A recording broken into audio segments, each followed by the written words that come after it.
Bonjour à tous, Alexandre pour Azuspad.fr. Ce coup-ci, je vais vous faire une autre petite vidéo sur la Transformer et plus particulièrement sur le navigateur intégré au Honeycomb. Ce navigateur que vous voyez ici, en fait, est une sorte de version allégée, light du Chrome qu'on connaît sur nos PC.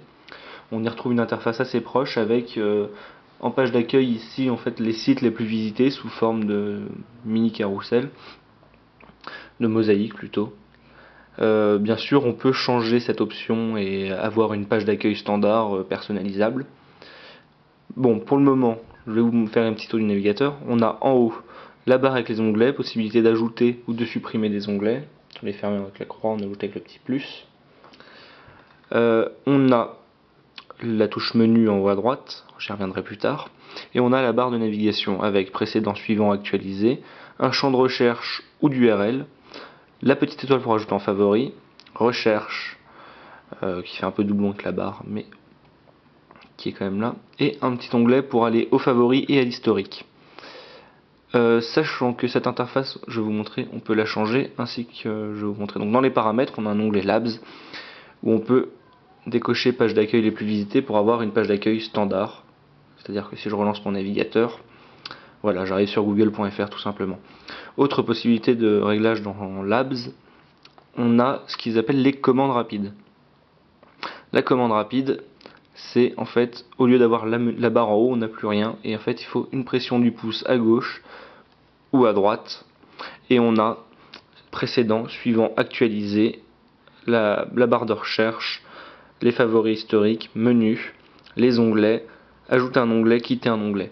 Par exemple, si j'ajoute un onglet, hop, je me retrouve ici. Et pour passer d'un onglet à un autre, j'arrive là et j'ai mes deux onglets ouverts.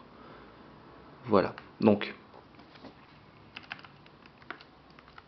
on va ouvrir azuspad.fr. Le temps de chargement est relativement rapide. On a un affichage qui se fait tout à fait correctement, avec une très bonne gestion du flash qui s'incorpore tout à fait. Hop.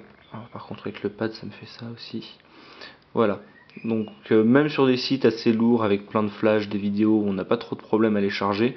Alors ça c'est valable par contre pour Android 3.1.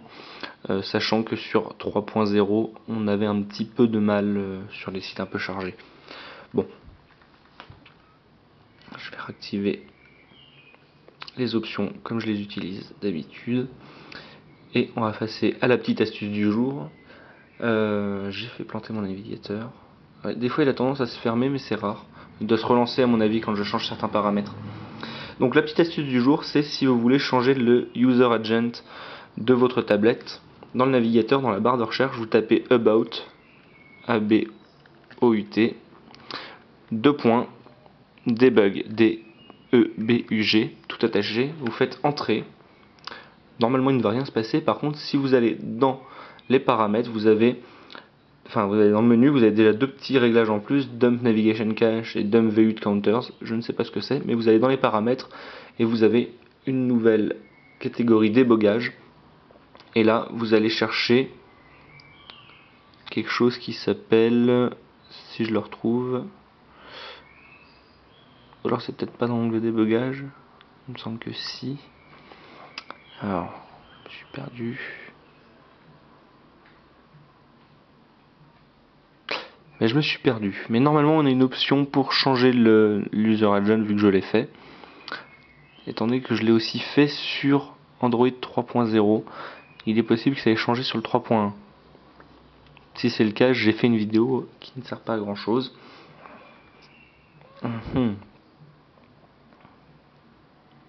Ah voilà, on est dans options avancées, chaîne de l'agent utilisateur. Et on a l'option téléphone mobile, ordinateur de bureau ou tablette PC. Bien sûr, je navigue en Wi-Fi, donc je préfère garder ordinateur de bureau. Et on se retrouve avec une navigation qui est tout à fait agréable.